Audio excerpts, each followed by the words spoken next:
नमस्कार, मैं आपके साथ कहकशा और आप देख रहे हैं पीआरबी। कांग्रेस को लेकर जिस तरीके के नतीजे हरियाणा में सामने आए हैं, इसके बाद कांग्रेस जो है काफी ज्यादा हैरान है। कांग्रेस क्या बल्कि देश के तमाम ऐसे लोग हैं, तमाम ऐसे समर्थक हैं कांग्रेस के, जिन्हें हरियाणा में आए हुए नतीजे हजम नहीं हो रहे हैं। और हजम होंगे भी कैसे, क्योंकि जिस तरीके की लहर कांग्रेस की हरियाणा में दौड़ रही थी और जिस तरीके के नतीजे सामने आए, उसने हर किसी को चौंका दिया। लोकतंत्र की हत्या कर दी गई।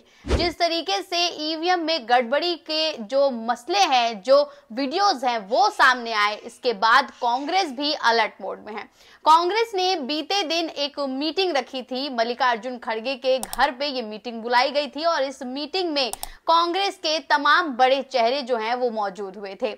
इसमें राहुल गांधी के साथ साथ अजय माकन, वेणुगोपाल, तमाम जो लोग हैं कांग्रेस के जो बड़े चेहरे हैं वो इस मीटिंग में शामिल हुए थे। इस मीटिंग में हरियाणा में आए हुए नतीजों को लेकर समीक्षा की गई। राहुल गांधी इस मीटिंग में मौजूद थे और सारा निष्कर्ष निकलने के बाद मीटिंग में एक बड़ा फैसला लिया गया। कांग्रेस ने इस मीटिंग में समीक्षा की और इसके अलावा एक फैक्ट फाइंडिंग कमेटी का गठन भी किया। ट्वीट करके इसका ऐलान भी किया गया। साथ ही खबर भी मौजूद है, तो आपको पहले ट्वीट दिखा देते हैं।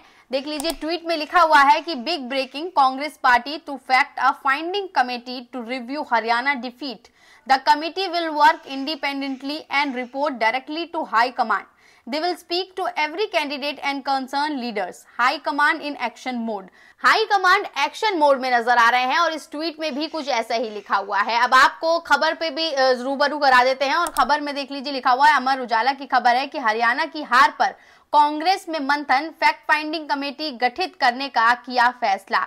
तो फैसला जो किया था उसका ऐलान कर दिया गया है। खबर में मौजूद है कि कांग्रेस ने हरियाणा विधानसभा चुनाव में पार्टी की हार के कारणों पर गुरुवार को मंथन किया। इस दौरान कांग्रेस अध्यक्ष मल्लिकार्जुन खड़गे और लोकसभा नेता प्रतिपक्ष राहुल गांधी ने पर्यवेक्षकों और प्रभारियों के साथ समीक्षा बैठक की। इस दौरान चुनाव में हार के लिए कांग्रेस ने एक फैक्ट फाइंडिंग कमेटी बनाने का फैसला किया है। कांग्रेस अध्यक्ष के आवास 10 राजाजी मार्ग पर हुई इस बैठक में कांग्रेस के संगठन महासचिव केसी वेणुगोपाल, वरिष्ठ पर्यवेक्षक की भूमिका निभाने वाले राजस्थान के पूर्व मुख्यमंत्री अशोक गहलोत, अजय माकन और भारतीय कांग्रेस कमेटी के 2 अन्य पदाधिकारी भी मौजूद थे।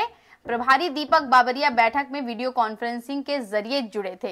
तो इतने संख्या में जो है, इतने बड़े जो चेहरे हैं कांग्रेस के, वो इस बैठक में जुड़े। फैक्ट फाइंडिंग कमेटी का गठन किया गया और अब इसके तहत ही ये पूरी जो है जांच पड़ताल होगी और इस फैक्ट फाइंडिंग कमेटी में किसी का भी कोई दखल अंदाजी जो है वो नहीं होगी। इंडिपेंडेंटली यानी कि स्वतंत्र तौर पर ये जो कमेटी है ये अब जांच करेगी कि किस तरीके से ईवीएम में गड़बड़ी की गई, जिस तरीके से नतीजे सामने आए, जो ये आरोप, जितने भी आरोप कांग्रेस जो है भारतीय जनता पार्टी चुनाव आयोग पर लगा रहे हैं, अब इसका फैसला फैक्ट फाइंडिंग कमेटी करेगी। ये अपने तौर पर निष्पक्ष होकर जो है इसकी जांच करेगी। अब आपको बता दें कि किस तरीके से तमाम ट्वीट अभी भी निकल कर सामने आए हैं, क्योंकि जिस तरीके से कांग्रेस जो है वो लगातार जो है भारतीय जनता पार्टी पर, चुनाव आयोग पर सवाल खड़े कर रही है, ईवीएम पे सवाल खड़े कर रही है कि धांधली की गई है, ईवीएम को हैक किया गया, ईवीएम को जो है वोटों की चोरी की गई है।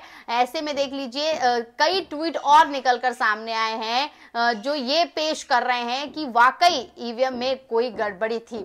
तो देख लीजिए, तो सुप्रीम कोर्ट के सीनियर एडवोकेट हैं बलराज मलिक, उन्होंने भी एक बड़ा खुलासा किया है। वीडियो शेयर किया है एक यूजर ने और उसके साथ देख लीजिए क्या लिखा है और क्या बड़ा खुलासा जो है वो बलराज मलिक ने किया है, उस पर गौर करते हैं। देख लीजिए, लिखा हुआ है, दीप अग्रवाल ने ये ट्वीट किया है। लिखा है कि big breaking, advocate Balraj Malik ji का भी मानना है कि हरियाणा चुनाव में धांधली हुई है।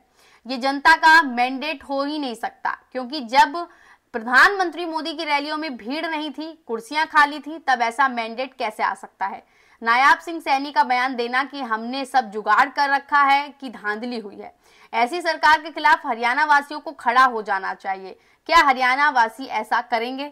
तो देखिए, आप यहाँ पर जो एडवोकेट बलराज मलिक हैं वो भी कुछ इसी तरह की बात कर रहे हैं जैसी बात कांग्रेस कर रहा है, जैसी बात कांग्रेस के नेता और कांग्रेस के कार्यकर्ता कर रहे हैं कि नायाब सिंह सैनी ने जो बयान दिया, क्या उनके बयान में जो धांधली शब्द था वो कहीं साइलेंट तो नहीं था, कहीं म्यूट तो नहीं था, क्योंकि जिस तरीके का बयान उन्होंने दिया था, ऐसे में यही माना जा रहा है कि उनके बयान के पीछे कहीं ना कोई साजिश जरूर थी। अब आप देख लीजिए, एक और ट्वीट आपको दिखाते हैं कि किस तरीके से क्या माहौल था, और माहौल के बाद देख लीजिए क्या रिजल्ट आया है। ब्रिजेश सिंह यादव ने ट्वीट करके लिखा है कि 2014 में मोदी की लहर थी, भाजपा को हरियाणा में 47 सीटें मिली थी, यानी कि जब मोदी की लहर थी तब सिर्फ हरियाणा में उन्हें 47 सीटें मिली, और 2019 में भाजपा अपने शिखर पर थी, तब भाजपा को हरियाणा में 40 सीटें मिली थी।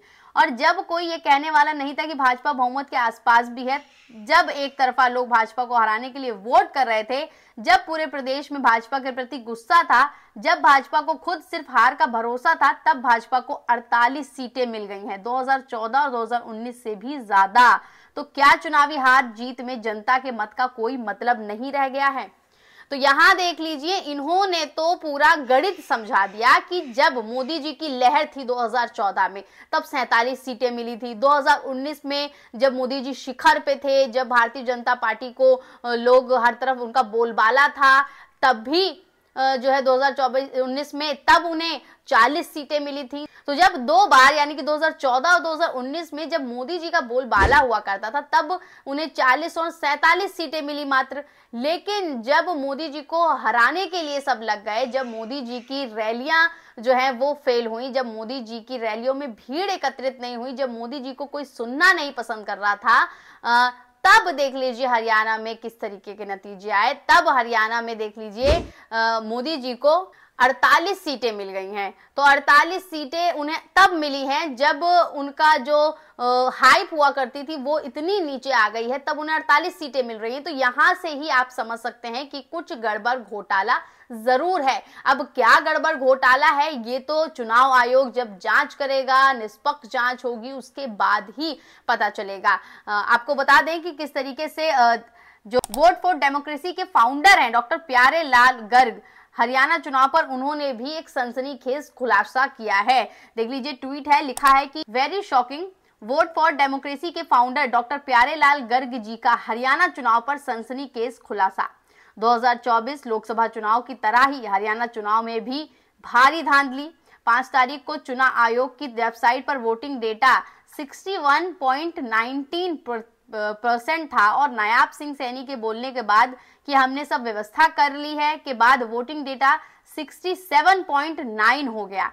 6.7% वोट यानी कि 13,74,977 वोट पड़ गए। इतने वोट कैसे बढ़े, इसका चुनाव आयोग कोई जवाब नहीं दे रहा है। यह आंकड़े देख स्पष्ट होता है कि चुनाव आयोग देश के साथ गद्दारी कर रहा है। क्या सीजीआई चंद्रचूड़ जी इसका स्वतः संज्ञान लेंगे? तो देख लीजिए, अब हर कोई जो है इसमें धांधली बता रहा है, चाहे फिर वो सुप्रीम कोर्ट के एडवोकेट हो बलराज मलिक, चाहे फिर देख लीजिए वोट फॉर डेमोक्रेसी के फाउंडर हो, हर कोई कहीं ना कहीं आंकड़े जुटाकर, सबूत जुटाकर ये बताने की कोशिश कर रहे हैं कि धांधली हुई है। किस तरीके से धांधली हुई है, इन सबके भी देख लीजिए किस तरीके से सबूत पेश किए जा रहे हैं।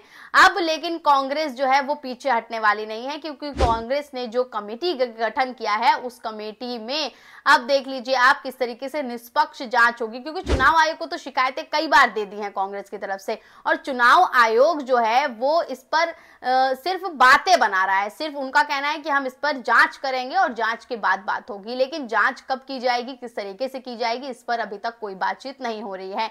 इसी वजह से शायद कांग्रेस ने जो है कमेटी का गठन किया है, और अब ये कमेटी मिलकर जो है इसकी जांच करेगी, क्योंकि जितने भी सबूत सामने निकल कर आ रहे हैं उसमें गड़बड़ घोटाला नजर आ रहा है, और अब गड़बड़ घोटाला नजर आ रहा है तो इसका पर्दा भी जरूर फाश होना चाहिए। कांग्रेस भी इसमें जद्दोजहद में लगी हुई है, और कहीं ना कहीं सूत्रों के हवाले से ये भी खबर आ रही है कि कांग्रेस जब तक निष्पक्ष जांच नहीं हो जाती है, जब तक वो इसकी ईवीएम की निष्पक्ष जांच नहीं करवा लेती है, तब तक हरियाणा में शपथ ग्रहण भी नहीं हो पाएगा। यानी कि जो सीएम अब शपथ लेने वाले हरियाणा में, उसे भी रोक दिया जाएगा। सूत्रों के हवाले से अंदर खाने से ये खबरें निकलकर सामने आई हैं।